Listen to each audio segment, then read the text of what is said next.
ಕಷ್ಟ ಆಗುತ್ತೆ, ಯಾಕಂದರೆ 2 ಪಿಕ್ಚರು ಸ್ಟ್ರಾಂಗ್ ಹೋಗ್ತಾ ಇದೆ. ಆಮೇಲೆ ಕರ್ನಾಟಕನಲ್ಲಿ 50 ಸೆಂಟರ್ಸ್ನಲ್ಲಿ ಓನ್ಲಿ ಡಬಲ್ ಥಿಯೇಟ್ರ್ ಇದೆ, 3ನೇ ಥಿಯೇಟ್ರ್ ಇಲ್ಲ. ಆ ಸೆಂಟ್ರ್ ಎಲ್ಲ ನಮಗೆ ಮಿಸ್ ಆಗುತ್ತೆ. ಸೊ 2 ವೀಕ್ಸ್ ಮುಂದೆ ಹೋಗೋಣ ಅಂತ ಅವ್ರಿಗೆ ಕನ್ವಿನ್ಸ್ ಮಾಡಿದ್ವಿ. ಅವ್ರು ಕನ್ವಿನ್ಸ್ ಆಗಿಬಿಟ್ಟು ಪೋಸ್ಟ್ಪೋನ್ ಮಾಡಿದ್ದೀವಿ. ಆ್ಯಸ್ ಇಟ್ ಈಸ್ ಇವತ್ತರೆಗೂ ಯಾವುದು ಅನೌನ್ಸ್ ಆಗಲಿಲ್ಲ. ಅಟ್ಯಾಕ್ ಆಗಿದ್ರೂ ಬರ್ತೀವಿ.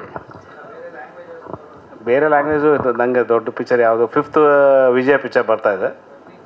ರಜನಿಕಾಂತ್ 10th ಅಕ್ಟೋಬರ್ ಬರ್ತಾಯಿದೆ. ಅಕ್ಟೋಬರ್ 10th 3 ಪಿಕ್ಚರ್ ಬರ್ತಾಯಿದೆ.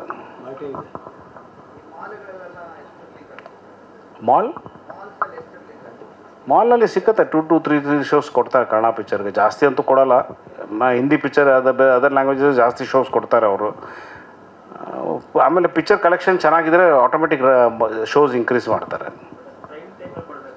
ಪ್ರೈಮ್ ಟೈಮೇ ನಾವು ತೊಗೊತೀವಿ. ಮಾರ್ನಿಂಗ್ ಶೋ 9 o'clock 9:30 ಆ ಶೋಸ್ ತೊಗೊಳ್ಳಲ್ಲ.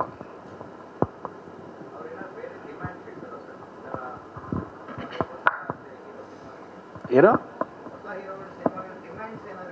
ಇಲ್ಲ, ಏನು ಇಡೋಲ್ಲ ಸರ್. ಪಿಕ್ಚರ್ ಚೆನ್ನಾಗಿದ್ರೆ ಅವ್ರಿಗೆ ಆಟೋಮೆಟಿಕ್ ಅವ್ರಿಗೂ ರೆವೆನ್ಯೂ ಬೇಕು, ಶೋಸ್ ಇನ್ಕ್ರೀಸ್ ಮಾಡೇ ಮಾಡ್ತಾರೆ ಅವರು.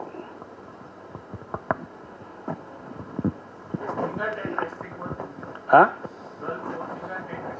ಸಿಂಗಲ್ 100 ಥಿಯೇಟರ್ ಸಿಕ್ಕತ್ತೆ ನಮಗೆ.